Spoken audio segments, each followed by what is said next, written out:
conseguiram pegar no projeto.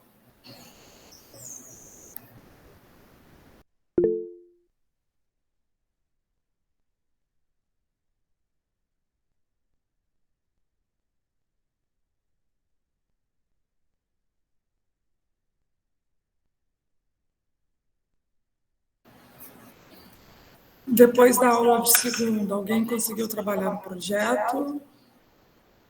Pensou em alguma coisa nova? Conseguiu avançar de alguma forma?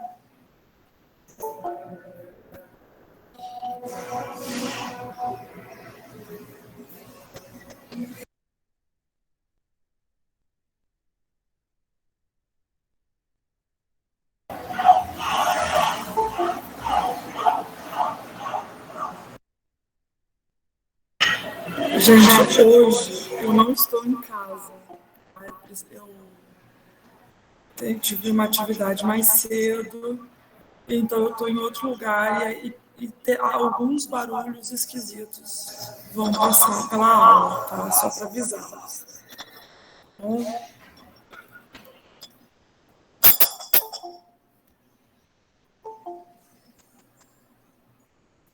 na verdade, eu estou aprendendo a dirigir, finalmente, né?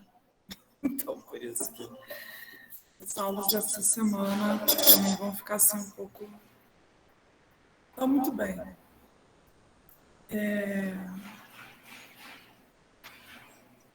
Alguém quer tirar alguma dúvida? Vocês querem fazer alguma pergunta do projeto?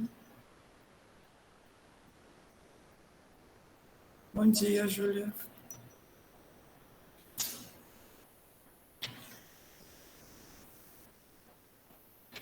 Tudo certo?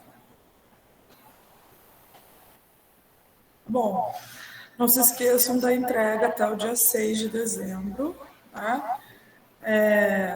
Lembrem, né, que a gente combinou, né? Eu avisei vocês, eu vou avisar de novo. Não deixem para a última hora.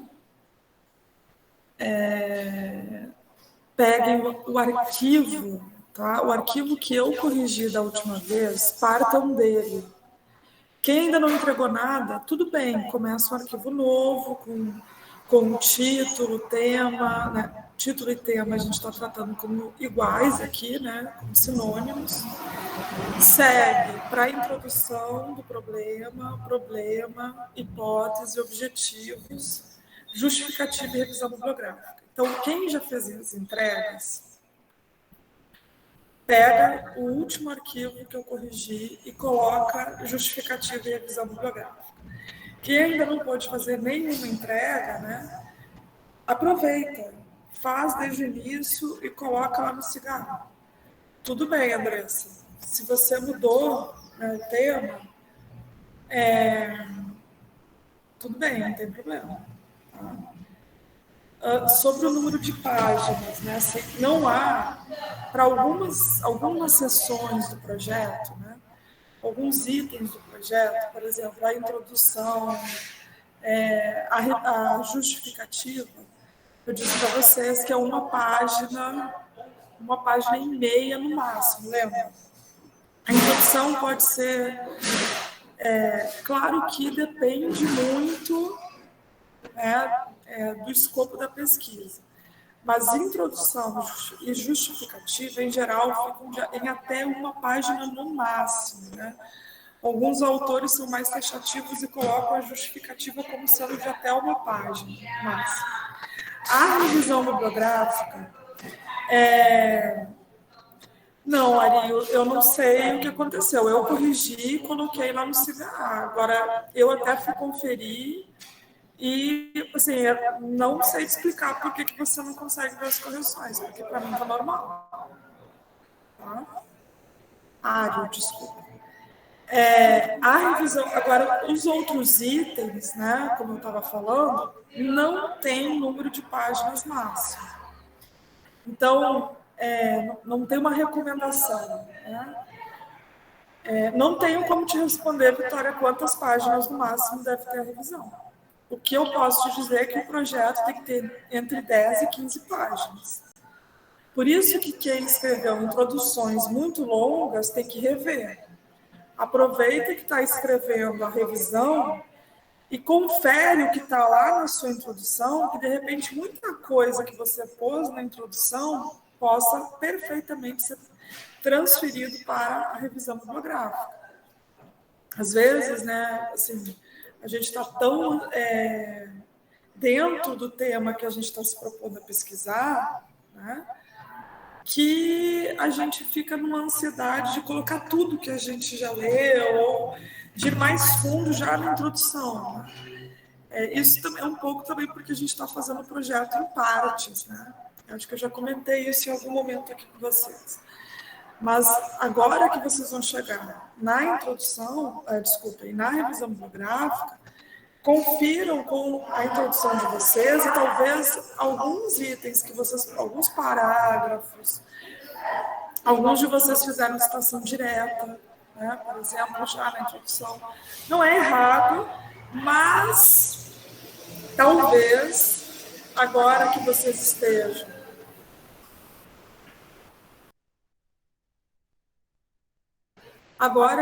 estejam escrevendo a revisão, essas citações possam ir para a revisão bibliográfica, por exemplo. Em relação à justificativa, a mesma coisa. Às vezes, a introdução é a introdução do problema. É introduzir o problema, ou seja, eu tenho que dizer para quem está lendo de onde saiu aquele problema que eu formulei. Porque, dentre tanta coisa que a gente pode estudar na economia, eu formulei exatamente aquele problema de pesquisa. Foi de que teorias eu parti, de quais pontos principais, né? Na introdução é sempre assim, o principal para a gente entender o problema que está sendo apresentado. A justificativa, assim, explicar por que dizer, né? Por que é relevante prosseguir, executar a pesquisa, o problema, é na justificativa. Alguns de vocês até, né? Alguns parágrafos eu apaguei, por exemplo. Lá na correção deve aparecer, né? Deve ter aparecido na introdução, quando eu corrigi a introdução. É porque esse parágrafo que eu apaguei, provavelmente, não era um parágrafo de introdução. Ou você estava explicando demais, assim, estava indo muito à frente. Estava explicando muito a teoria já, não é na introdução que você faz. E às vezes era uma justificativa. Né? Eu também disse a vocês, né, que provavelmente quando vocês virem a pedir algum recurso de financiamento para algum projeto, ou virem a se inscrever em um programa de mestrado que exige a entrega de um projeto, né? Vocês, provavelmente, os programas, né, as agências de fomento já dizem os itens que eles querem que o projeto contenha. E eles colocam, muitas vezes, a introdução junto com a justificativa. Isso é muito comum. Mas aqui a gente está aprendendo introdução e justificativa de forma separadas por duas razões. Uma, porque todo o material bibliográfico que estamos usando apresenta o projeto dessa forma. E a segunda, porque vocês precisam aprender o que é a introdução e o que é a justificativa. Elas não são iguais. Elas não são a mesma coisa. Elas têm funções distintas, ainda que extremamente complementares. Você já deve estar sentindo isso, né? Eu também já falei em aula que um item do projeto é complementar ao outro. Então, vocês não vão conseguir fazer uma boa revisão bibliográfica se vocês ainda não tiverem conseguido elaborar o problema, a hipótese, os objetivos. Né? Se isso ainda estiver, principalmente o problema é a hipótese. Né?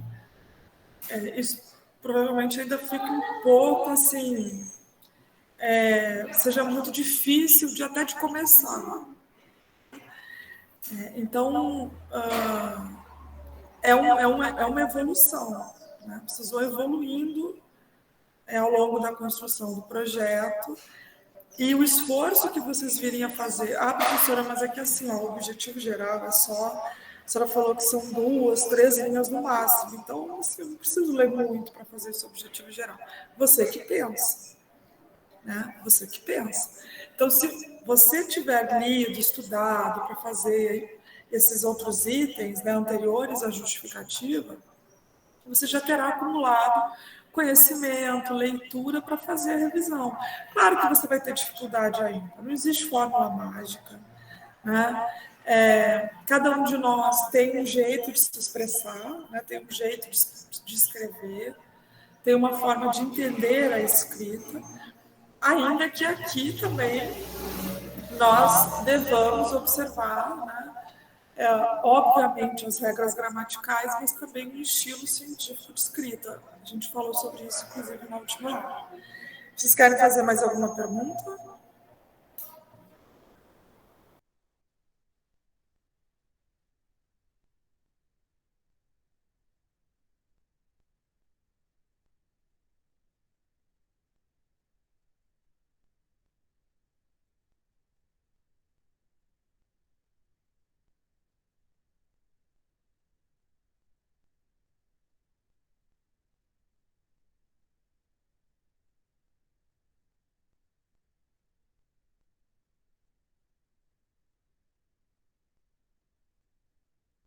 Eu coloquei um material para vocês no cigarro, mas o cigarro, né, ele está um pouquinho esquisito. Eu não sei se vocês. Eu só recebi uma mensagem de um aluno. Assim, voltou, eu estava falando sem desmutar. Obrigada, Ketinha Vitória. Do curso, né, só um aluno que me mandou mensagem dizendo que ele não estava conseguindo acessar o cigarro. Não sei se vocês estão tendo alguma dificuldade em relação ao acesso ao cigarro, mas para mim, pelo menos, o acesso nas salas virtuais está muito ruim. Então, às vezes, parece que o arquivo foi anexado, depois eu entro, né, em outro momento e não aparece o arquivo que eu botei. Então, vocês receberam alguma mensagem, conferiram no cigarro se, por exemplo, o material da última aula está à disposição para download no cigarro?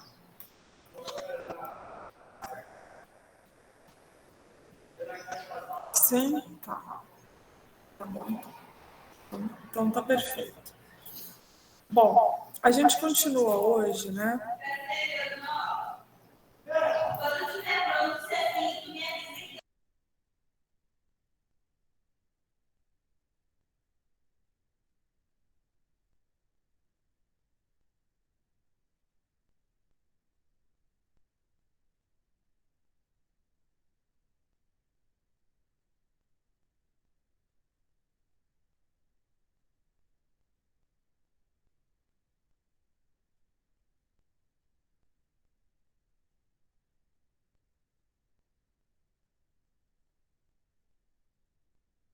Eu sei, cara, eu precisei tirar o som aqui. Tá? Bom, eu vou colocar aqui a última aula, porque a gente ainda vai. Isso aqui a gente viu, né, na última aula, nós estudamos a última aula, esse material já está para vocês. Eu quero chamar a atenção, então, para essa parte dos dados, né? Foi isso, Letícia, obrigada.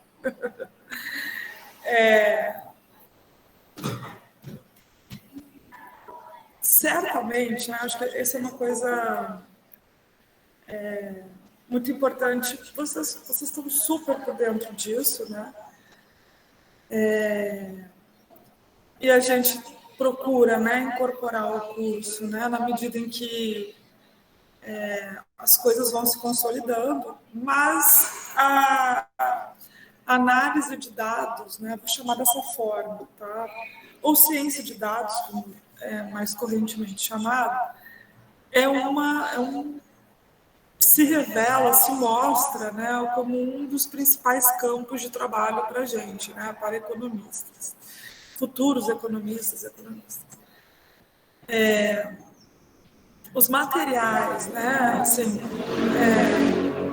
os materiais em nível didático, né, de dados para a economia, dos principais autores, né, ou de quem, de estudiosos de metodologia, né, ainda estão incorporando, né, esse avanço que a gente teve, essa transformação, né, que nós tivemos com maior intensidade dos 2000, da década de 2010 em diante.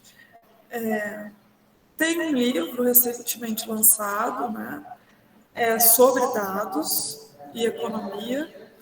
É um livro em português, é um livro organizado, né, por um conjunto de pesquisadores brasileiros. Eu devo ter compartilhado com vocês no início do curso já, nessas aulas de técnicas de pesquisa. Então, a gente vai procurar, né, entrar nesses aspectos e pensar também em relação sempre à organização da metodologia. Mas a gente vai começar de uma forma muito básica, né, que talvez fique básica demais para muitos de vocês, mas a gente não aprende nada de muito complexo se a gente não tiver entendido o básico. E entender o básico também evita que a gente entre em situações de enganos, equívocos de outras pessoas. A gente consegue, a gente tem um fundamento teórico maior, né, para identificar erros de análise ou de apresentação de dados em outros estudos ou por outras pessoas, né? Eu estou falando isso porque a gente tem um momento, né, de muita disponibilidade de canais, né, no YouTube que tratam desse tipo de tema, de muito blog, ainda é blog, né, tratando desse tema. Mas a gente precisa, e que parece, né, em alguma medida, suprir as nossas necessidades de conhecimento em relação a isso, mas é preciso, sim, a gente voltar um pouquinho, dar um passo um pouquinho atrás. É isso que a gente vai fazer nessa aula de hoje, e talvez na próxima aula também, tá? Então, técnicas de pesquisa, né, que inclusive é o nome dessa disciplina, né? Técnicas de pesquisa em economia. Técnicas de pesquisa em economia e não metodologia da ciência econômica,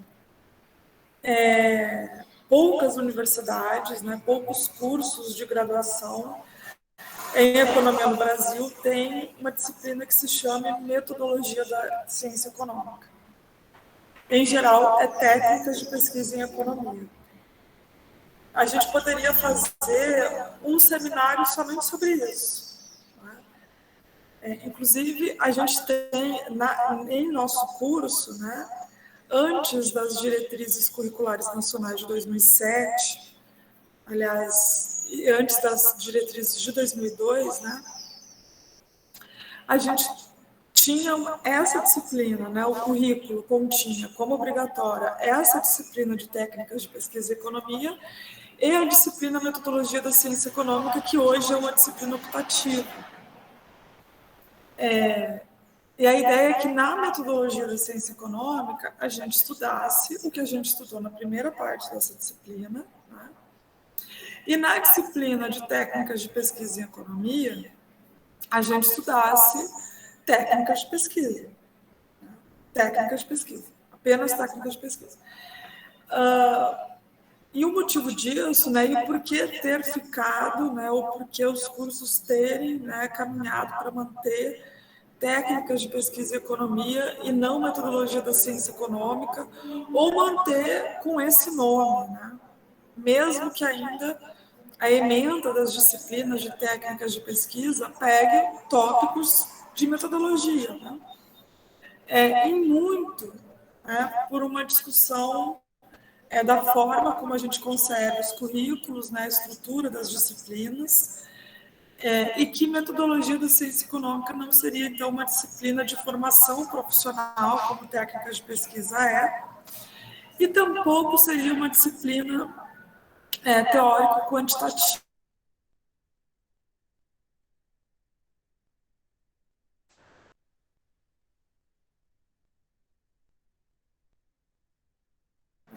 Teórico-quantitativo, as maiometria, a estatística aplicada à economia, né? Dentre outras, na economia brasileira, não, economia brasileira é formação histórica, desculpa. Não seria, então, necessário que os estudantes, né, não seria imprescindível para a formação enquanto disciplina obrigatória, que se tivesse essa disciplina. No fundo, tem uma discussão aí sobre o estudo da economia enquanto ciência, né, que a gente viu na primeira parte, né? Ou seja, o estudo metodológico da economia. Essa dificuldade ou essa resistência a admitir que a gente não tem um método único e a dificuldade de o pluralismo metodológico se valer, né? Então, técnicas de pesquisa em economia fica um termo, não fica uma forma de tratar a metodologia com um caráter. A gente passa por alguns tópicos de metodologia necessários para que vocês consigam fazer um trabalho acadêmico, um projeto, uma monografia. E só. Né? Porque faz parte, porque não dá, um curso de graduação não pode não ter uma disciplina de metodologia. Enfim.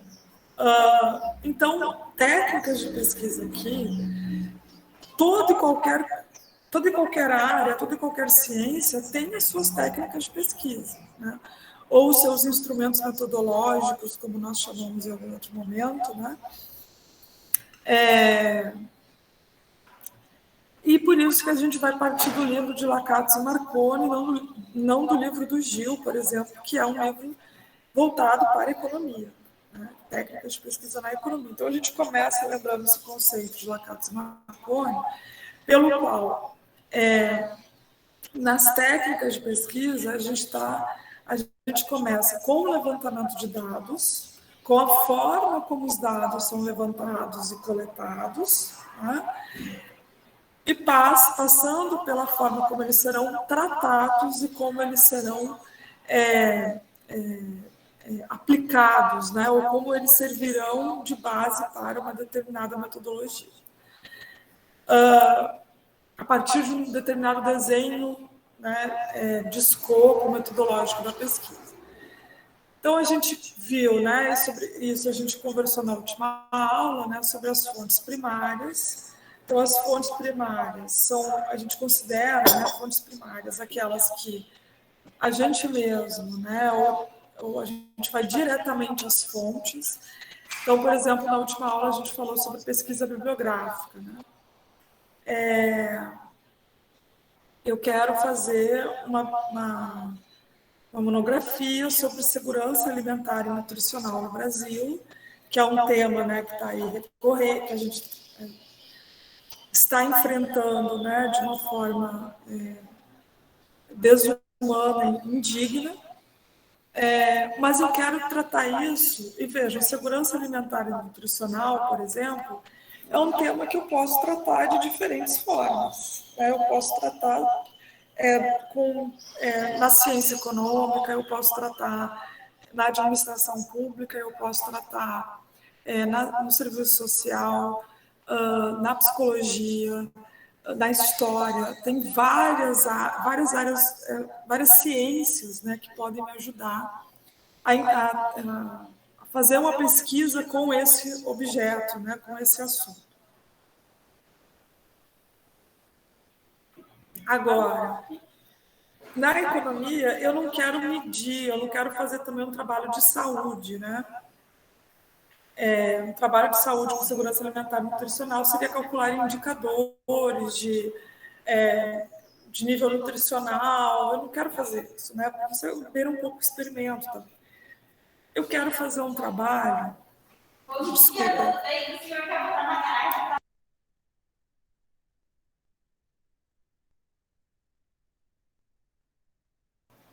eu quero fazer uma pesquisa que discuta a teoria brasileira, uma teoria brasileira sobre as causas da segurança alimentar e nutricional no nosso país. Esse é o pensamento brasileiro sobre segurança alimentar e nutricional, ou sobre fome, né? E aí eu pesquiso e vejo que tem um autor, o Josué de Castro, desculpem, é um médico, né? Que foi o primeiro brasileiro a chamar a atenção de forma sistemática, ou seja, ele levantou dados, ele fez uma pesquisa, ele foi, isso ainda no período da ditadura militar, ele foi levantar as informações da incidência da fome, né, no interior do Brasil. E ele sistematizou isso de uma forma que ele escreveu, né, um relatório que encaminhou, né, para o Senado, participou de algo que hoje nós chamamos de uma sabatina, leu o relatório, né, ou seja, ele mesmo coletou os dados, né, os dados primários que ele levantou, e ele foi hostilizado na época, né, dizendo que não havia fome no Brasil e ele estava inventando porque ele queria recurso para fazer uma obra de cisternas no interior de alguns estados do Brasil. Essa obra dele, que não é só uma, ele tem pelo menos 5 obras de referência sobre a incidência da fome no Brasil, entre os anos 60 e 70, principalmente. Nessa minha pesquisa, seriam fontes primárias, seriam fontes bibliográficas primárias, né? Porque eu iria direto às obras, essas obras elas estão no acervo especial da Unicamp, da biblioteca da Unicamp, eu teria que pedir autorização para entrar nesse acervo, mas eu iria diretamente nessas obras bibliográficas para fazer a minha pesquisa. Agora, se eu pego, né, autores que estão falando, que estão resenhando, que estão partindo, que fizeram dissertação, tese sobre Josué de Castro, eu não estou nas minhas obras, eu não posso chamar essas fontes, né, necessariamente de primárias em relação ao tema que eu escolhi. Tá? Em relação ao tema que eu escolhi. Agora, se eu delimitei o meu tema para tratar de segurança alimentar e nutricional, e eu mesmo, né, catalogo, compilo as obras, né, que vão me servir de referência, aí também são fontes bibliográficas. Né? Então, tem um sentido aí do tema que eu delimitei, das obras, né, que eu vou compilar, e do quanto, né, elas são imprescindíveis para o tema que eu estabeleci. Também posso considerar como fonte bibliográfica relatórios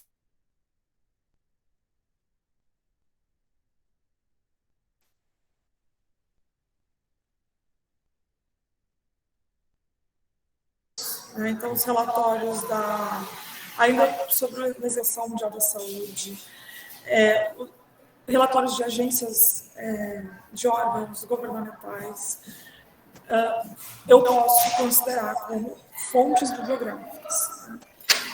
Mesmo aqui tem os contratos, né? Eu dei o exemplo para vocês de registro de imóveis. Né? Essa é uma fonte primária, né, de obras, né, que eu posso considerar para a minha pesquisa. Em outro nível também, tem aquelas que já foram escritas por outra, né? Ou seja, provavelmente, por exemplo, o Josué de Castro, na obra dele, esse relatório que eu mencionei, ele que compilou os dados, né? E esses dados, ali na pesquisa dele, então, tinha uma função de dados primários. Quando eu acesso aqueles dados, eles já não são dados primários para mim. Mas a obra dele, né, pode ser uma obra, posso considerar como uma fonte primária, né, no caso do exemplo que eu dei, né, da pesquisa que eu for desenvolver, mas em relação aos dados que ele coletou naquele momento, eu não posso dizer que aqueles dados sejam exatamente primários para mim. Eu organizar, né, ou sistematizar jornais, matérias de jornal, de revista, sobre, né, que apontam, né, para o avanço da incidência da fome, de pessoas em situação de fome no Brasil, é também um trabalho de organização de fontes primárias. Então, assim, aqui importa, né, o meu sentido enquanto pesquisador e a minha posição em relação ao tema que foi delimitado. É por isso também que a revisão bibliográfica, né, eu falei para vocês algumas aulas atrás, a citação, você cita o que você lê, tá? Você cita somente o que você lê, aquilo que você está lendo, né? Que o autor citou, né? Não é a sua própria interpretação, né? Já é uma fonte secundária. Né?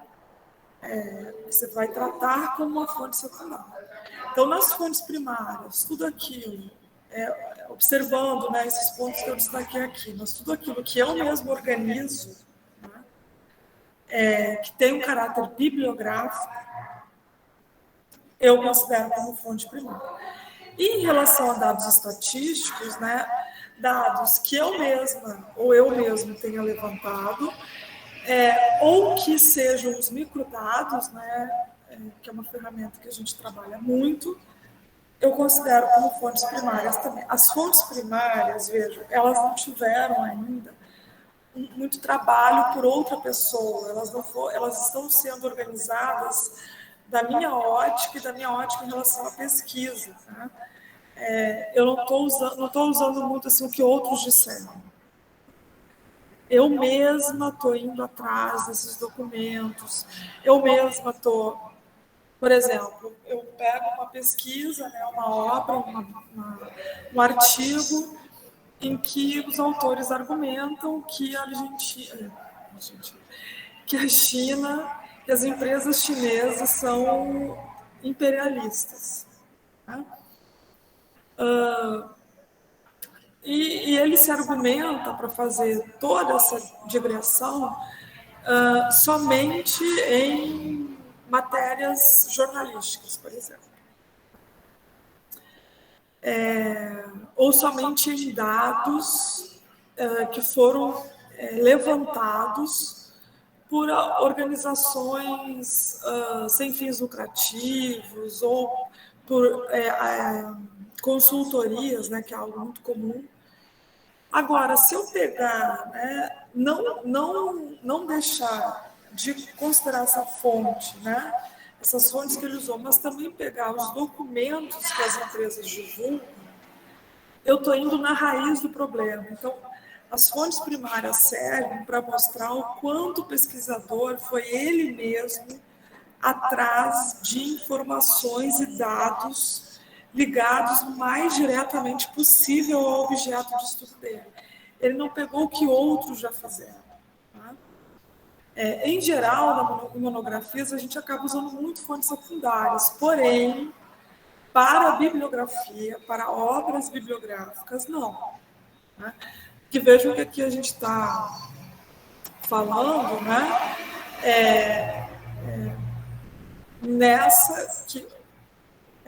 Obras que digam que tenham relação, né, com os eventos já acontecidos, como publicações, livros, teses, enfim, elas fazem parte das fontes primárias também. Então, tenham esse sentido também, né, essa percepção. Né? Eu mesma, ou eu mesmo fui atrás desses dados.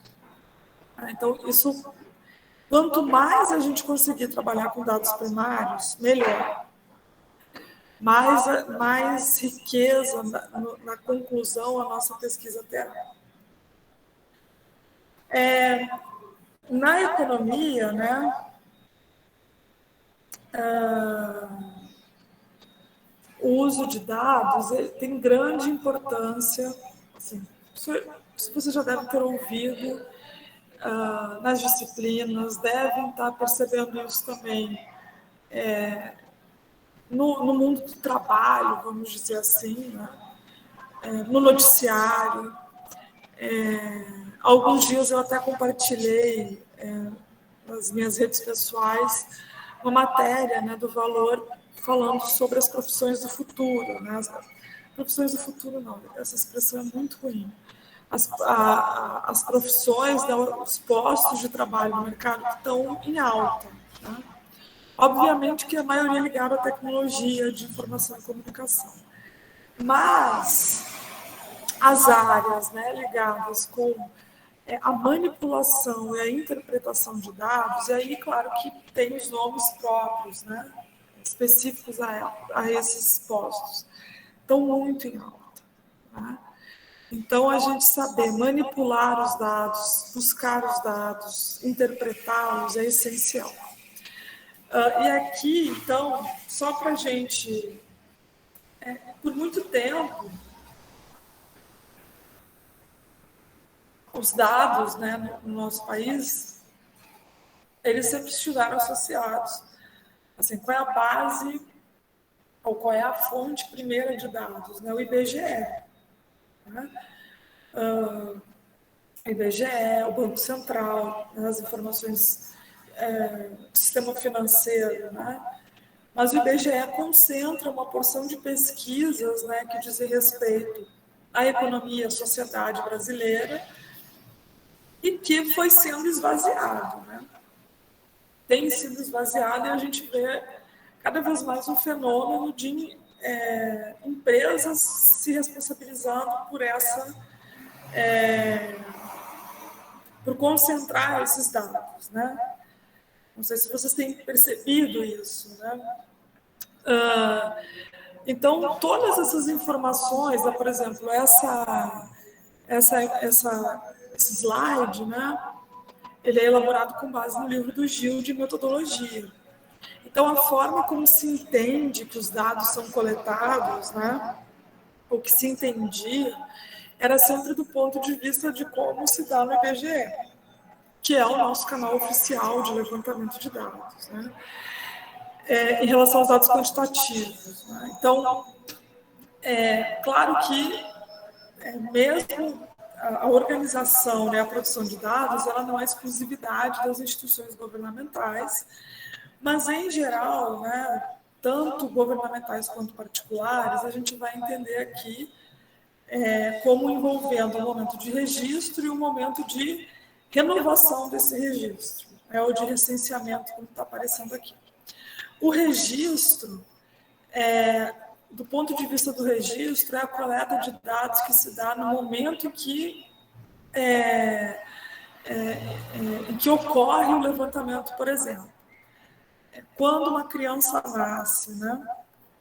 O nascimento de criança, né, com a certidão de nascimento, e já é o registro.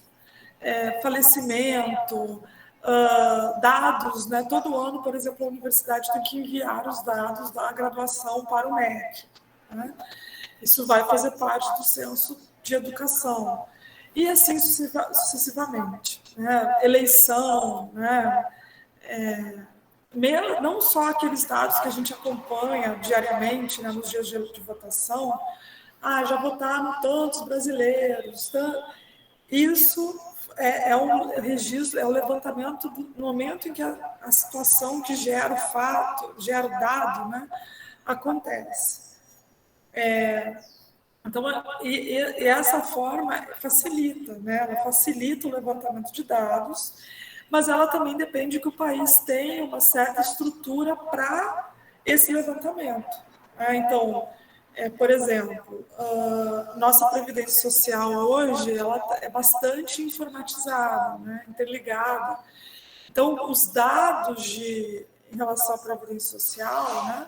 Eles são levantados no momento do registro da aposentadoria, no momento do falecimento de um aposentado. Então, a mesma coisa para o comércio, né? na verdade, assim, os dados do comércio exterior do Brasil passaram por uma transformação muito ruim, né? Ele já não, mas em termos de disponibilidade.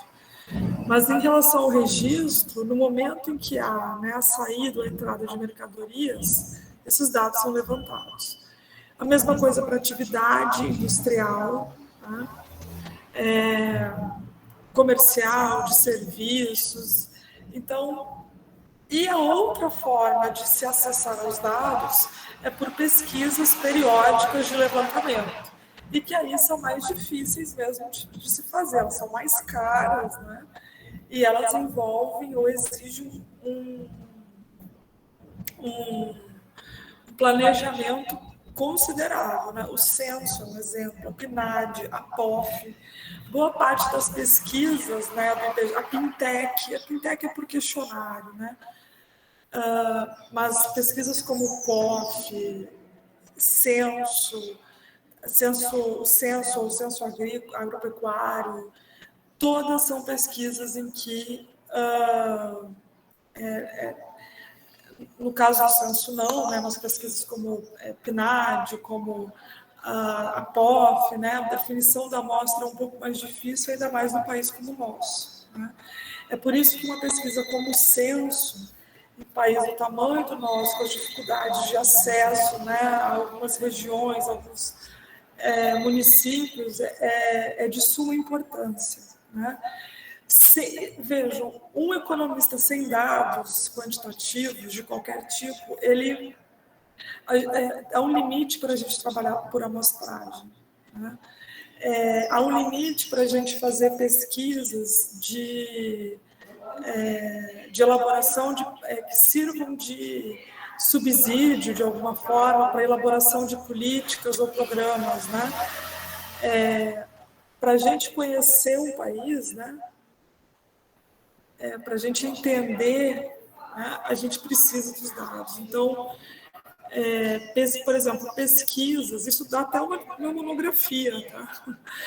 Se alguém se interessar, mas pesquisas, né, sobre alguns países com menor nível relativo de desenvolvimento econômico são muito difíceis de se fazer. E os dados são um dos motivos para isso. Tá? Há países também que os dados são muito terceirizados. É uma outra agência que coleta, né? Uma agência intergovernamental. Então, tudo isso influencia na pesquisa.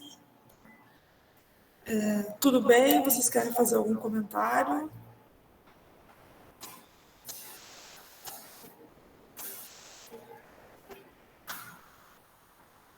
Ok. Bom,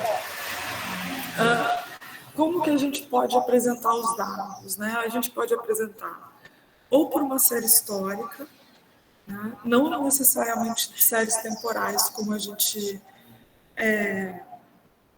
viu, né, na aula passada, quando a gente... Na verdade, foi um comentário que eu fiz, né, no conteúdo que a gente estava vendo.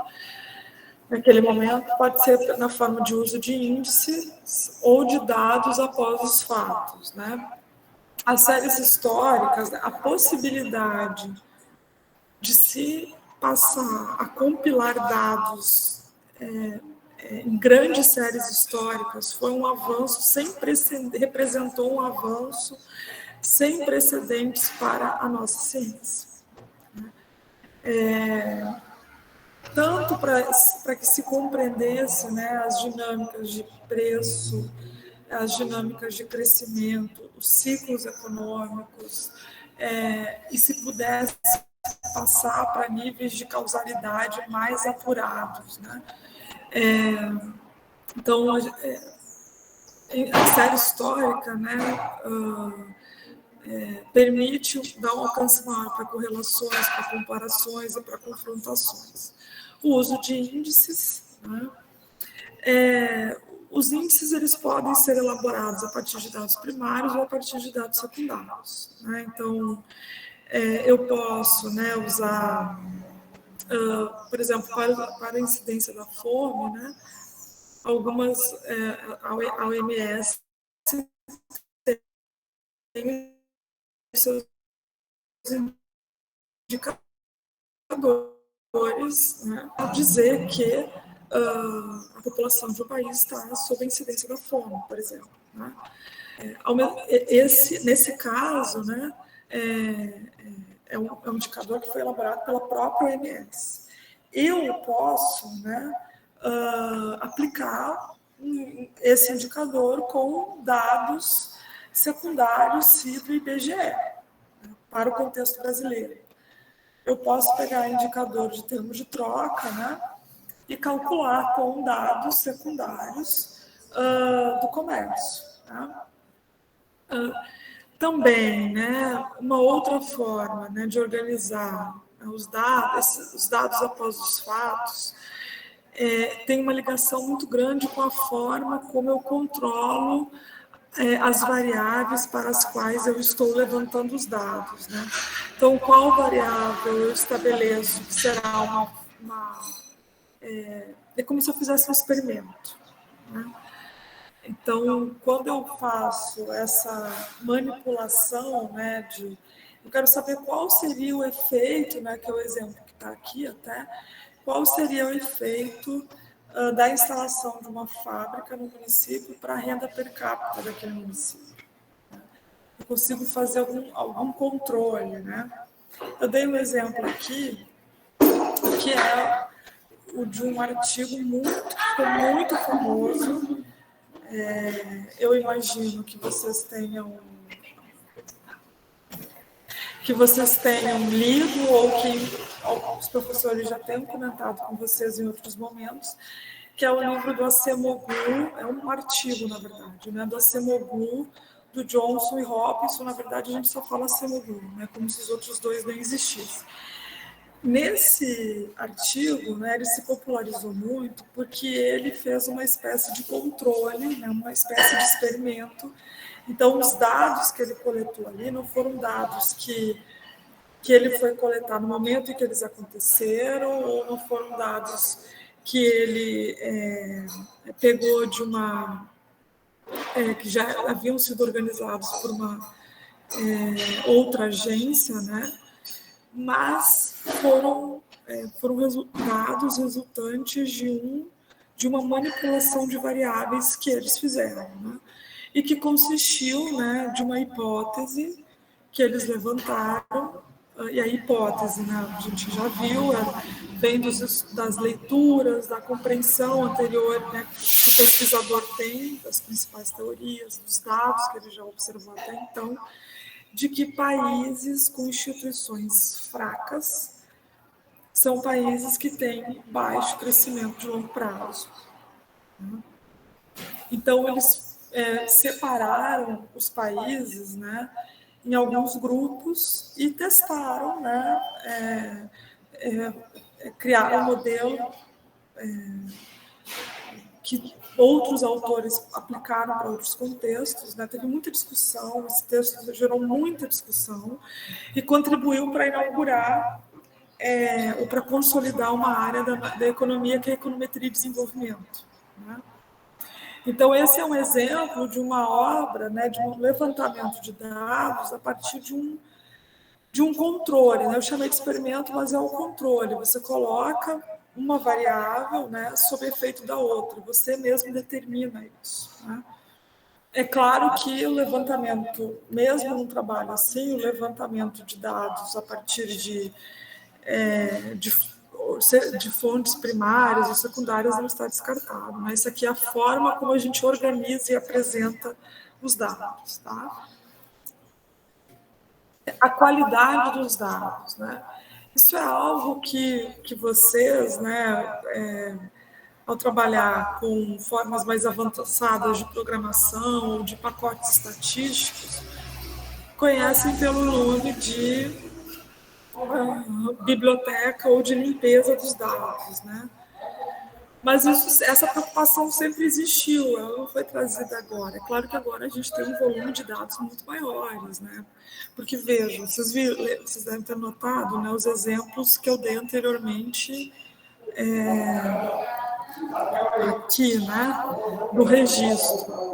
Hoje, aqui a gente pode acrescentar, quando você faz uma compra, né, um site de e-commerce, quando você acessa uma página, né, pelo seu celular ou pelo seu computador, já é um momento de registro, né? Quando você responde uma pesquisa de opinião. Então, o volume de dados, né, e as possibilidades de manipulá-los se ampliaram consideravelmente. Mas a preocupação em relação à qualidade dos dados sempre existiu, ela não é de agora, né?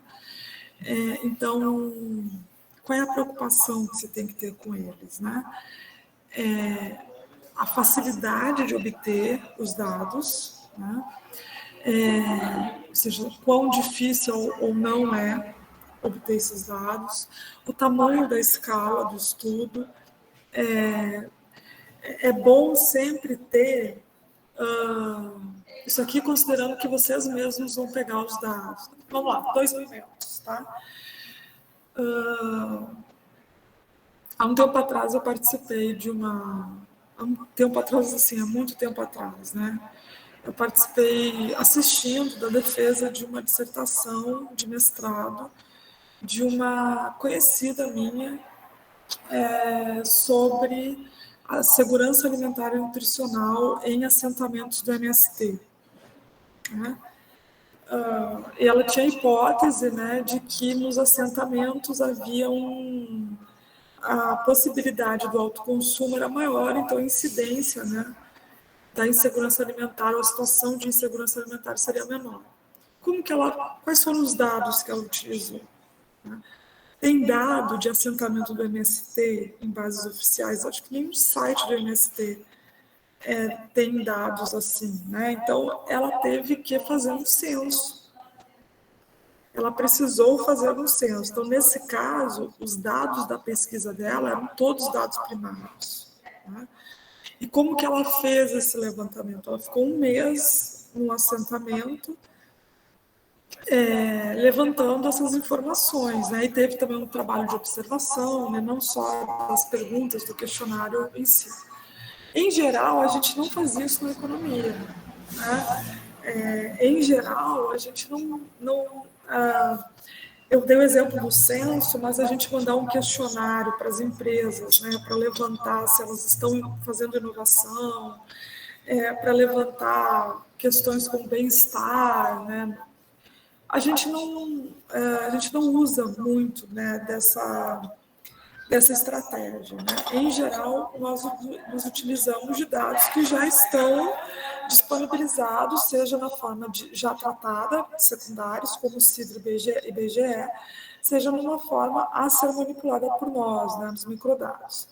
Bom, ainda assim, né, ou pegar, por exemplo, o Raiz-Caged, né, ainda assim, quando a gente se propõe a fazer uma pesquisa, a primeira coisa, né, ou independente do caminho, né, se é a gente mesmo que vai coletar, se a gente vai pegar dados já disponibilizados, que foram coletados por uma outra instituição, a gente tem que se perguntar, quando delimita a pesquisa, se a gente tem dados confiáveis para aquele período de tempo. Quais são as fontes de dados que a gente terá disponível para aquele período de tempo que a gente está considerando. A gente precisa saber... professora, mas não fui eu que levantei, não. Tudo bem, mas você tem que saber como aqueles dados foram levantados. Numa pesquisa, por exemplo, eu vou usar os dados do censo. E como que é feito o censo? Não sei. Não, você tem que saber sim. É claro que você não vai fazer uma descrição da metodologia exaustiva sobre o censo, mas você tem que saber qual é o período de coleta, que a coleta é de casa em casa, né, que não tem uma definição de... Você tem que saber isso. Né? Se é um recenseador, que vai buscar os dados, enfim. Uma outra observação, né, em relação à repetição da coleta eu quero acompanhar, né, os preços de alimentos orgânicos, por exemplo. Né? eu tenho que observar os dias que eu faço as coletas dos dados, né? E tenho que procurar fazer em diferentes dias, ou seja, eu tenho que ir repetindo a coleta. Porque pode ser que, se eu for coletar sempre num dia de promoção, vai influenciar na qualidade dos dados que eu peguei, né?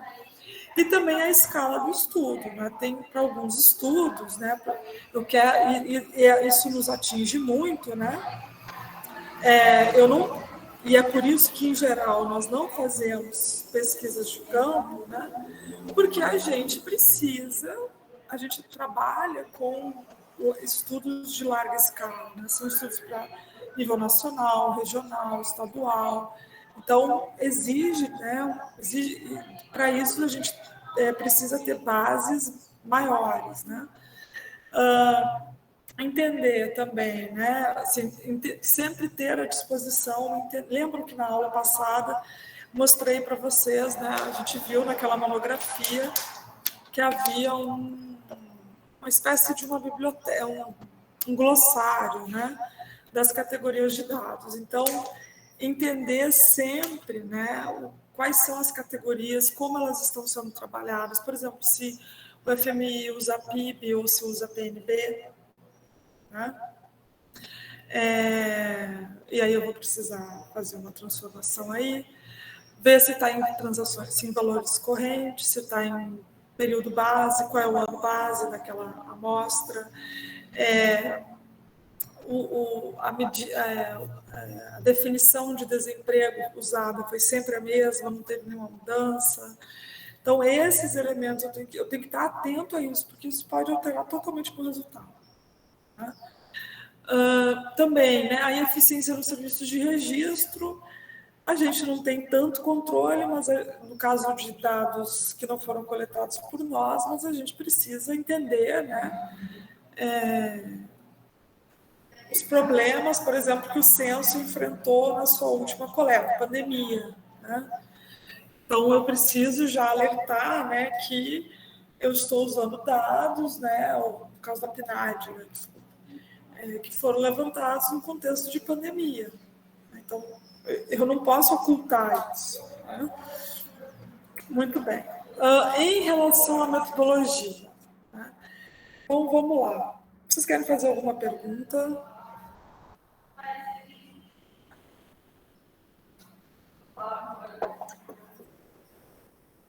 Vocês ainda estão aí? Estamos sim, professor.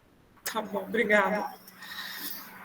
Em relação ao projeto, obrigada, Cat, Júlia, que às vezes parece que a gente está maluca, né? Aliás, um breve parênteses, eu sempre tive o hábito de falar sozinha. Depois que a gente começou a ter aula online, assim, né, nesse formato remoto, eu parei, porque será, assim, falo sozinha agora com uma boa desculpa, né, porque estou dando aula na frente do computador. Bom,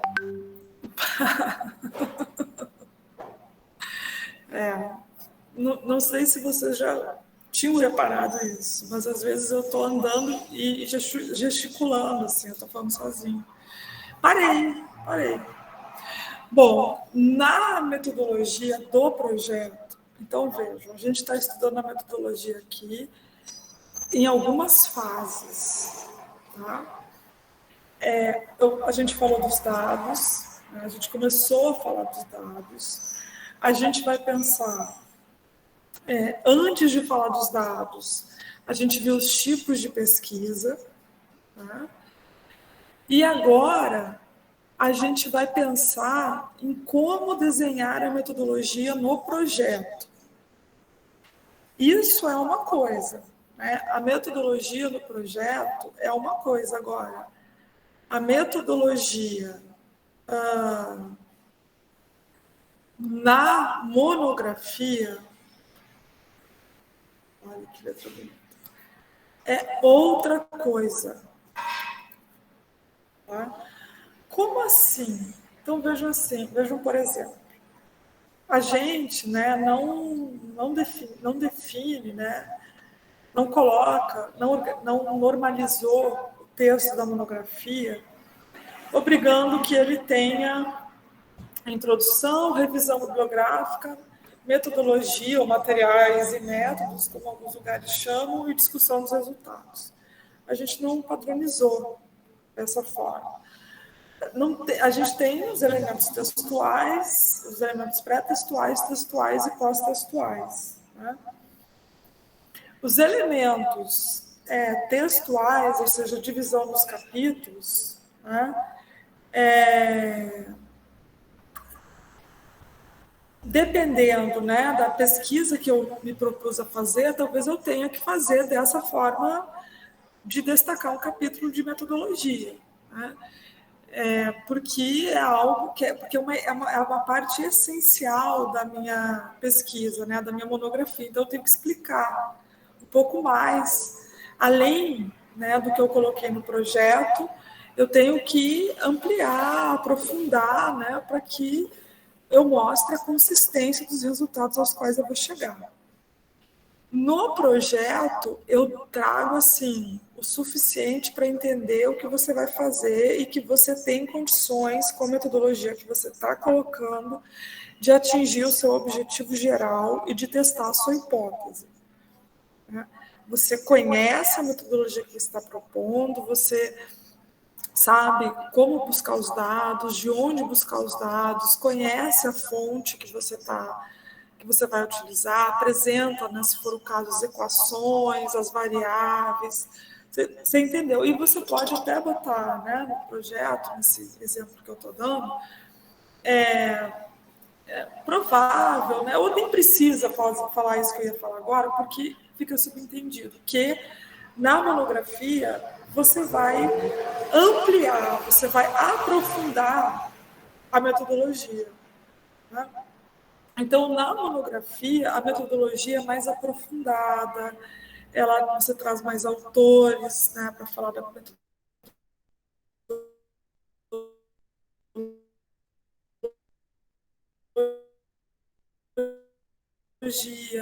você já entende, né, como ela funciona, você não está mais fazendo uma proposta, você já executou, né, você está em outro lugar. No projeto, então o que a gente vai falar aqui é pensando em como deve aparecer no projeto. Né? Então, é fundamental que vocês saibam, entendam se existe dados para o escopo da pesquisa. Se não há dados, ou se tem dado para um ano só, eu sinto muito, mas não vai rolar. Tá?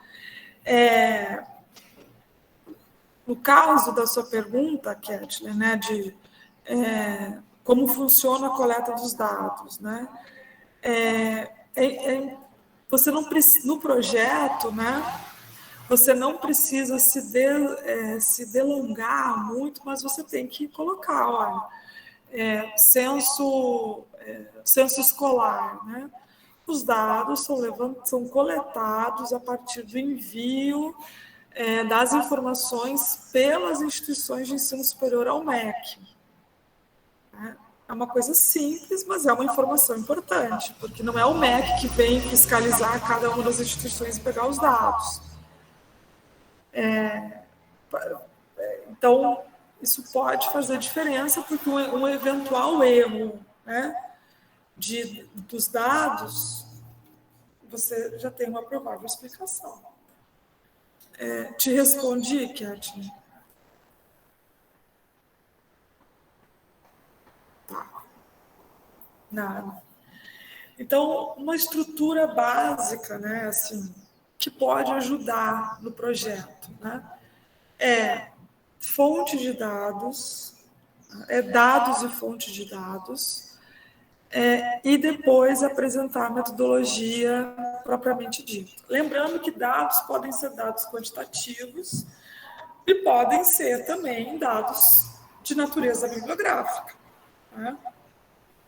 Professora, mas olha só, eu vou fazer uma pesquisa bibliográfica, eu não tenho modelo, eu não sei o que eu coloco nessa metodologia. Estou muito perdida porque eu não tenho modelo. né? Então, não sei. Bom, mesmo numa pesquisa bibliográfica, ainda mais em uma pesquisa bibliográfica em economia, tem que ter. Tá? Você tem que usar algum tipo de dado, né? Então, você vai colocar, olha, os dados do PIB serão coletados, serão tabulados na base tal, que tem periodicidade tal, que é disponibilizada pelo órgão tal, serão dados em correntes em ano base, no ano base. Aí tem que cuidar, né? Porque às vezes o ano base é um ano assim que o Brasil bombou, né? Tem que explicar, principalmente quando se trata de PIB, né? Por que você escolheu um determinado ano base. Então, tudo isso, mesmo sendo uma pesquisa bibliográfica, provavelmente você vai precisar levantar. Por exemplo, eu vou fazer uma pesquisa, uma monografia sobre o carnaval, né? De onde vão sair os dados? Mesmo que eu vá fazer uma avaliação, né, sem usar um modelo prévio, né? Mas eu preciso dizer que tipo de dados eu vou buscar, né? Que categorias de dados me serão úteis tendo em vista os objetivos e a hipótese que eu desenhei. Se eu vou fazer uma pesquisa de campo, né, no caso dessa pesquisa do carnaval, eu vou fazer um questionário, eu vou pedir para as pessoas do bairro, né, que eu estou circunscrevendo a minha pesquisa, pedir a elas que elas respondam, ou eu vou eu mesma, né, tipo licenciadora, pegar as informações. Isso é muito interessante. Tem uma diferença. Se as pessoas como que eu vou definir a minha amostra, né? Qual será a minha amostra, né? Todos são elementos que devem constar na metodologia, mesmo que seja uma metodologia bibliográfica. Em uma técnica de pesquisa bibliográfica, né? Um procedimento metodológico bibliográfico. Em seguida, eu posso prosseguir, né? Definindo alguns parâmetros, né, que eu vou utilizar de comparação, que eu vou usar para análise. Né? E, para finalizar, uma recomendação muito útil é que você cite 2, 3 autores, né, que seguiram, ou um, né, dependendo do tipo de pesquisa, de metodologia que você esteja propondo, que tenham seguido esse mesmo procedimento metodológico para um tema semelhante ao seu. Mas isso não é revisão bibliográfica? Olha, você também pode citar esses 2, 3 autores na revisão. Mas a forma como você vai fazer referência a eles na metodologia é diferente. Na metodologia, você vai dizer claramente. Então, eu estou fazendo esse procedimento metodológico foi usado pelo fulano, pelo fulano, pelo fulano. Todos eles usaram da mesma forma, e aí você vai... Eles chegaram a resultados, ou melhor, destacaram as limitações desse tipo de procedimento metodológico. Sempre é importante ter em mente que a técnica de pesquisa, o procedimento que vocês escolheram não vai dar conta de tudo. Né? Tem limitação. Então, vamos lá, né? A estrutura. Dados, fonte de dados, e aqui a gente está pensando também. Categoria, quando a gente fala categorias de dados, isso está ligado às variáveis que vocês tenham definido. Né? Tenham definido lá na hipótese. Né? Mas é que a minha hipótese é explicativa. Tudo bem. Mas você tem que dizer, você vai pegar dados para quê? Para PIB, para desemprego, para dados de demografia, né? Qual é o seu escopo aqui? E também seguir, né? Apresentando o procedimento metodológico em si. E quando apresentar procedimento metodológico, depois de apresentá-lo, descrevê-lo, trazer alguns autores que tenham seguido um procedimento metodológico igual ou parecido, né, as limitações com as quais eles se defrontaram, que você identificou, né, no estudo. Ele não conseguiu explicar por que o subdesenvolvimento causa fome. Então, essas limitações também podem aparecer ou devem aparecer na metodologia. Assim, você garante, né, que... E aí, depois de ter feito a metodologia, você volta, né, para o seu problema, volta para a sua hipótese, para o seu objetivo geral, e vê se tem um lé concreto, né? Se uma coisa está ajudando a outra. Se não tiver, você revisa a metodologia até que ela fique a contento. E aí, né, eu vou... Essa parte aqui, ó, a gente vai olhar para ela depois da gente avançar mais na estruturação da metodologia no projeto. Porque aqui é o que deve aparecer, né, o tratamento lá na monografia, isso aqui é da monografia. Então, no projeto, vocês não vão analisar dados, vocês não vão apresentar na metodologia nenhum teor de resposta. No projeto, você só propõe. Tá? Então, isso é em seguida. Mas o que eu queria chamar a atenção, na verdade, eu queria perguntar para vocês agora, é o seguinte: que tipo vocês têm intimidade com os dados, com fontes de dados? Vocês costumam acessar o site do IBGE, o site do IPEA-Data, do Banco Central, o MDIC, site de comércio internacional? Que bases de dados vocês costumam usar?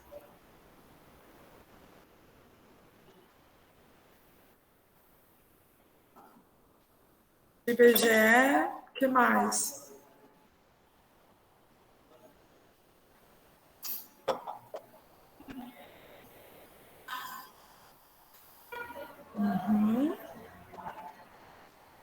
IPEA-Data?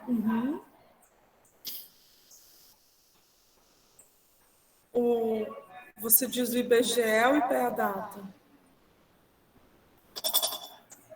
Cat?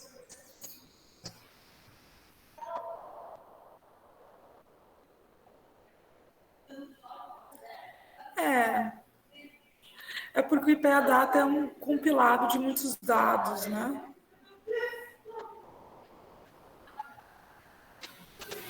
Sim, relatório Focus, que está ligado um pouco ao Banco Central. Ok. RAIS-CAGED, vocês têm familiaridade com essa base?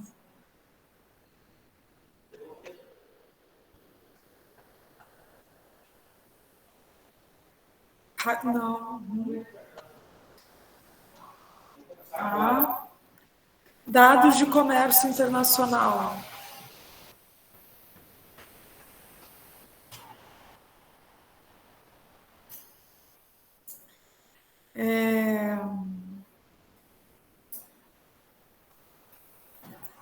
Dados de saúde. Eu não sei se acho que aqui ninguém está pensando em pesquisar saúde, mas dados de saúde.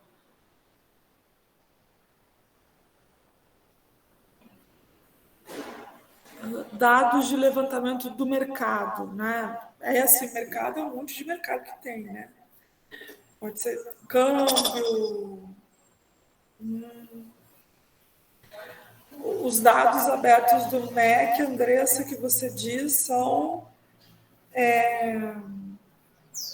os dados do Censo da Educação ou aqueles dados... Porque agora as instituições sempre têm os dados de rápido acesso, né?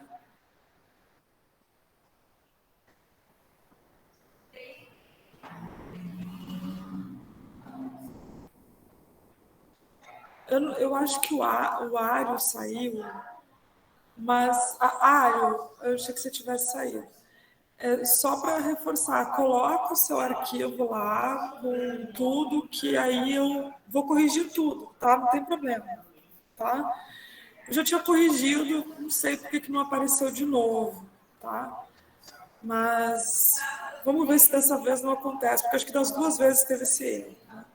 E dessa vez eu conferi e para mim estava normal, eu realmente não sei o que pode ter acontecido, tá? Então, vejam, quando vocês forem, né, toda a base de dados, eu vou colocar aqui para vocês,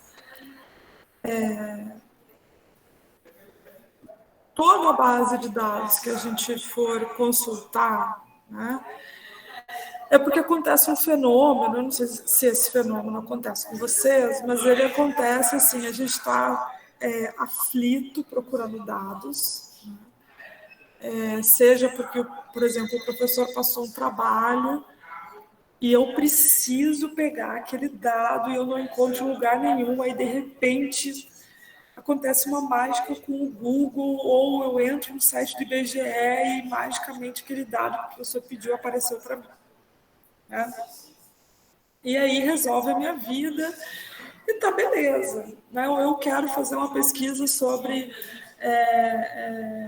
nível de escolaridade, né, enceropédica, achei um dado que me mostrou isso, resolveu minha vida, vou poder fazer uma pesquisa. Agora, eu não me perguntei de onde saiu aquele dado, não me perguntei quem é responsável pela coleta daquele dado, não sei como ele é feito, não sei nada.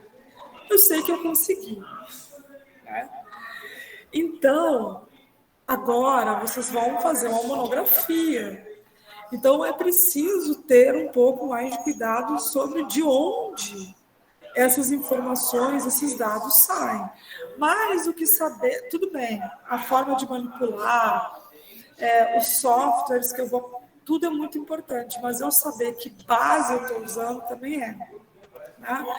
Então, vamos pegar, por exemplo, o site do IBGE. Né? Então, no site do IBGE, toda pesquisa, né, que o IBGE faz, que o IBGE leva à frente, por exemplo, essa aba, eu acho que não vai aparecer, deixa eu ver. O CIDRA, né, é uma pesquisa, é uma base de dados do IBGE, que é uma base com dados secundários já calculados pelo IBGE. Né? Então, aqui, todas as pesquisas que o IBGE realiza, tá? Tem os dados organizados aqui no CIDRA, que é uma boa base, né? E basta eu fazer o download desses dados. Agora, eu tenho os dados ambientais, né, que é algo novo, mas eu posso também ir por pesquisa. Então, quais são as pesquisas do IBGE para trabalho? Então, eu vou aqui em trabalho, né? E vejo que tem todas essas pesquisas, tem essas 4 pesquisas. Eu vou clicar na pesquisa mensal do emprego, né? E verei aqui do canto esquerdo. Primeiro que tem uma explicação que eu preciso ler e entender. Vocês estão conseguindo ver?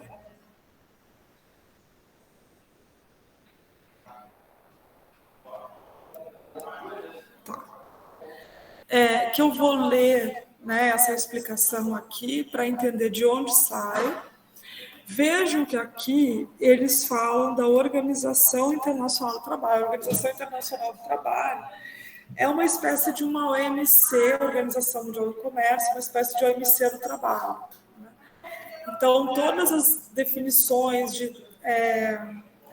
que não tem força de lei para os países, né, para os ordenamentos jurídicos nacionais, mas ela estabelece parâmetros mínimos e algumas convenções, né? Por exemplo, trabalho escravo, trabalho análogo à escravidão, regulamentação da jornada de trabalho, enfim, é uma outra base de dados muito importante para quem quiser fazer pesquisas sobre o mercado de trabalho, não só do Brasil, né?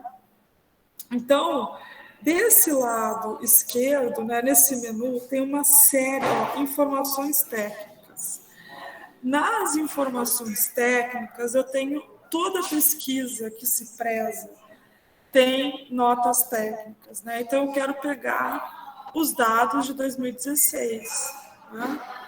Então, eu vou clicar aqui, né, para saber como que se deu o cálculo, né? Como que se deu a comparação. Aqui eles explicam tudo o que eu preciso saber, né, sobre a forma como os dados de 2016 foram coletados, os microdados, as séries históricas, as tabelas que são as tabelas, né, calculadas, já elaboradas pelo próprio IBGE, né, com informações que são as mais corriqueiras, né,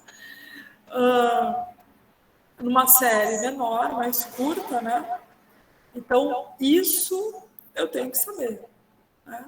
Aí eu vou olhar, provavelmente eu não vou parar em 2016, né? Então eu vou pegar a PNAD. E aí a mesma coisa, para a PNAD terá explicação. Então eu vou falar, olha, eu vou usar a PNAD contínua, que começou no ano tal, de forma definitiva, que abrange, né? Ela é nacional, todo o país está na PNAD contínua? Não. Então, vou dizer quais regiões, né, no caso das metropolitanas, que estão, e quais das regiões metropolitanas que a gente conhece, né, estão ali. Tudo bem, Letícia, boa reunião. Não deixa de entregar, tá, Letícia? Até a próxima aula. E quais são, né, e qual é a periodicidade. Então, essas informações todas aqui, eu preciso me ater, eu tenho que ter um conhecimento básico mínimo, né, sobre aquilo que eu estou utilizando. Então, eu quero fazer, por exemplo, uma pesquisa sobre inovação tecnológica nas empresas, né? O IBGE lança a Fintech todo ano. Quer dizer, todo ano não, ela está defasada. Mas existe uma pesquisa voltada para isso. Mas não consegui encontrar. Eu posso usar os relatórios anuais, isso é um documento, né? O relatório anual de uma empresa que faz parte, né, do escopo do meu estudo é um relatório, é uma forma, né, de documento. Então, eu também posso utilizar os relatórios de organizações, né, de representações como Fiesp, Firjan, né? Todas elas são instituições que me dão dados que eu posso utilizar para seguir com os estudos. Né? Então, eu dei esse exemplo aqui, né, do IBGE, para que vocês entendam o tipo de busca, de entendimento que vocês precisam ter das fontes de dados, né, que vocês vão usar e também de como vocês vão aplicá-las. Alguma pergunta? A gente vai entrar, né? Eu vou trazer mais fontes de dados. Né? Por exemplo, dados de... Vou deixar aqui no chat, né, algumas sugestões. Políticas ambientais. Então, aqui no IBGE tem. Mas aí você quer fazer comparação entre países?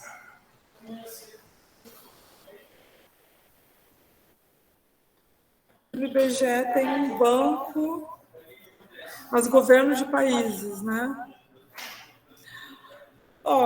É porque acabou, né? Mas tinha um levantamento de dados das fronteiras, né? Brasil voltado para a Amazônia, que não existe mais, né? Ele terminou no governo Temer, né? Que ajudava muito nisso. Todas as organizações intergovernamentais, né? Tem esse tipo de informação. Você pode ainda procurar no INPE, no Ministério do Meio Ambiente, no Brasil. A CEPAL, né? Eu vou colocar aqui para você, a CEPAL. Vocês já estudaram desenvolvimento econômico, né? Que é a Organização do Desenvolvimento, né? Aqui na América Latina, ela tem uma porção de informações sobre meio ambiente e muita, eu vou colocar até, vou compartilhar até para que vocês vejam. Aqui. E aí também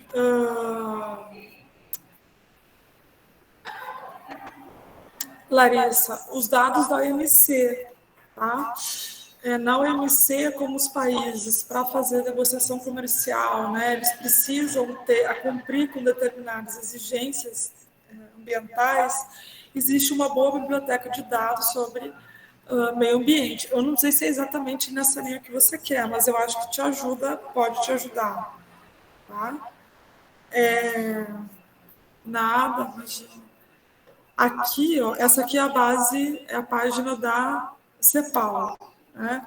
Então, quem for, né, estudar algo em nível internacional, né, de comparação entre países, enfim, recomendo muito que dê uma boa pesquisadinha aqui nesse site. Né?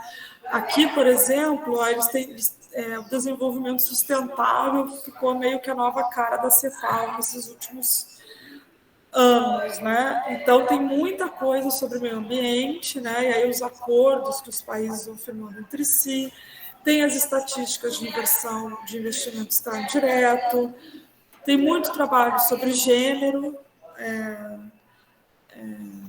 sobre violência de gênero, desigualdade de gênero no mercado de trabalho, acesso à informação, né? E além da revista da CEPAL, que já tem, que aí são os artigos, né? São contribuições de pesquisadores, não só da América Latina, mas do mundo todo.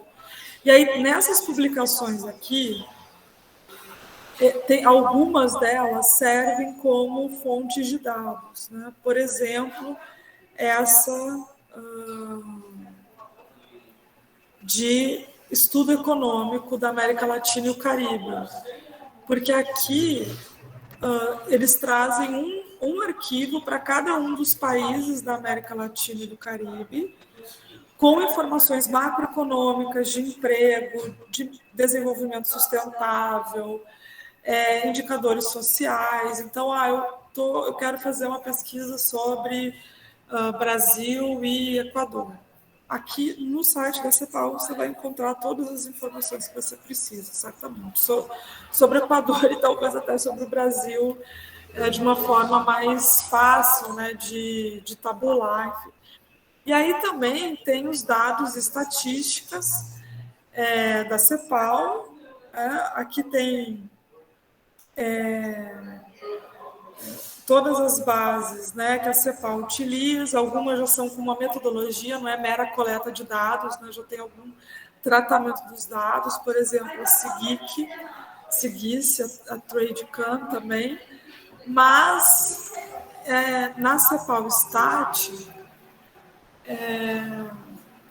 vocês vão encontrar uma porção de dados, né, interessantes sobre as economias latino-americanas e caribenhas, incluindo o Brasil. Tá?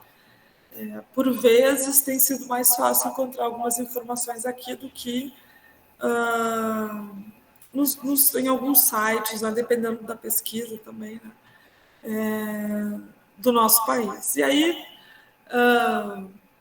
Eu falei da Organização Internacional do Trabalho, né, que é uma boa fonte, a Organização Mundial do Comércio, vocês podem encontrar muitos dados bons lá. Os dados, né, do Banco Mundial, mas o Banco Mundial não é a página em português, não, é a página em inglês, tá? Que é muito boa. Tem uma base de dados do Banco Mundial, né, que é em francês, que é muito boa também. Tem os indicadores sociais, né? Deixa eu ver se... Vocês querem fazer alguma pergunta, gente, enquanto eu procuro aqui?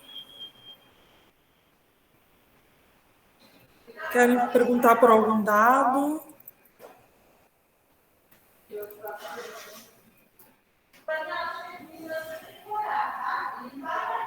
Alguma... Tudo bem? Bom, também, né, nos sites das agências intergovernamentais, que são todas ligadas à ONU também, né, vocês também encontram muitas informações. Então, por exemplo, aqui vou colocar os relatórios dessas agências são boas fontes, podem ser fontes de dados também, né? Mas aí vocês têm que explicar que vocês estão usando esses relatórios, né? Por exemplo, esse relatório de inclusão social, né? Esses relatórios aqui são muito bons, trata de vários temas, né?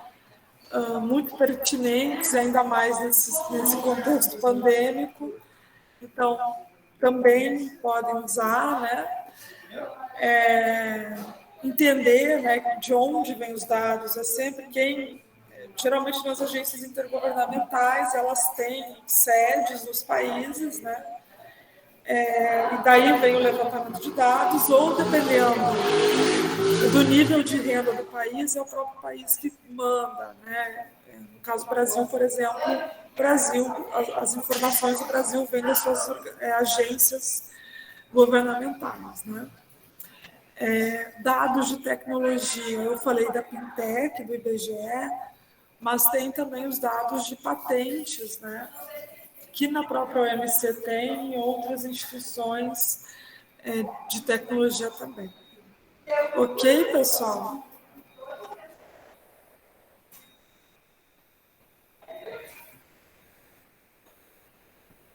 Alguma pergunta?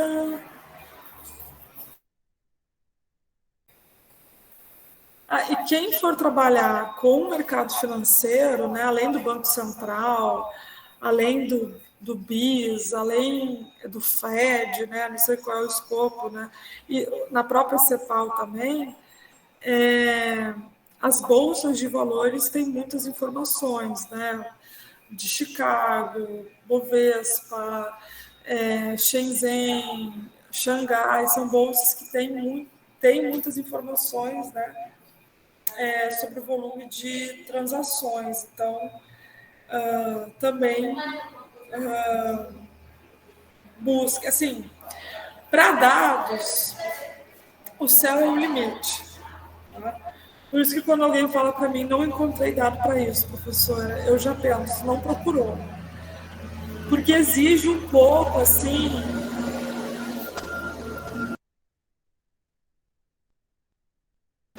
exige um pouco de criatividade e de responsabilidade. Né? Você não vai inventar dados, você não vai pegar qualquer fonte. Tem que ter você tem que saber quem tabulou, de onde eles vieram, que princípio ou qual foi a organização mínima existente para aquela coleta de dados, né? Mas a gente tem muitas possibilidades hoje. Cuidado para não usar os dados de agências intergovernamentais, principalmente os relatórios. Né? O dado é uma coisa, agora, as avaliações que elas fazem, geralmente, elas não são assim tão... Aliás, não são nem um pouco imparciais. Né? Então, muito cuidado também. Sempre duvidem da fonte de dados que vocês estiverem usando. não confiem cegamente, tá? Ok?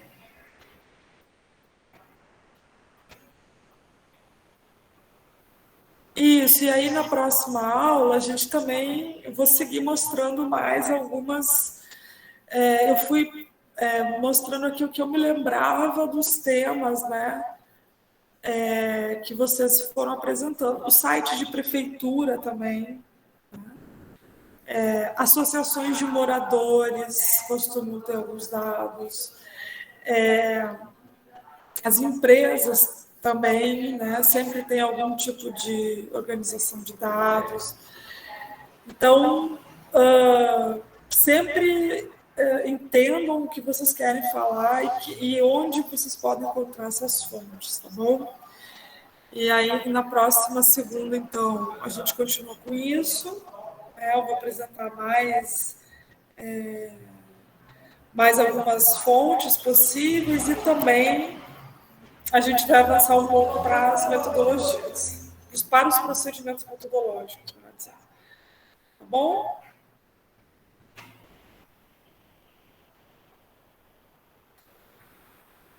Boa semana, trabalhem bem, façam o trabalho, tá? Não esqueçam.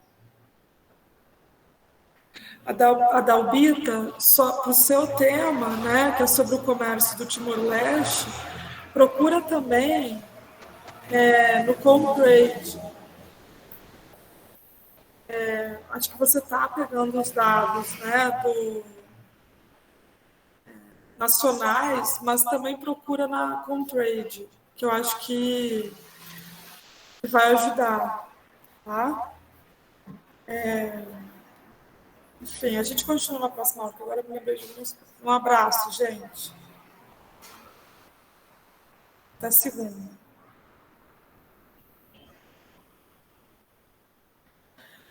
Em princípio, sim, Cat.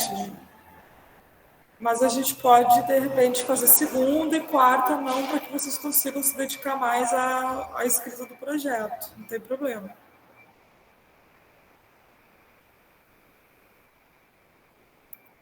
Na segunda. Bom fim de semana. Obrigada para você também, Ari.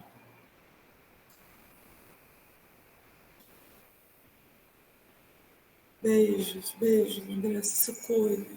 Até, Rebeca.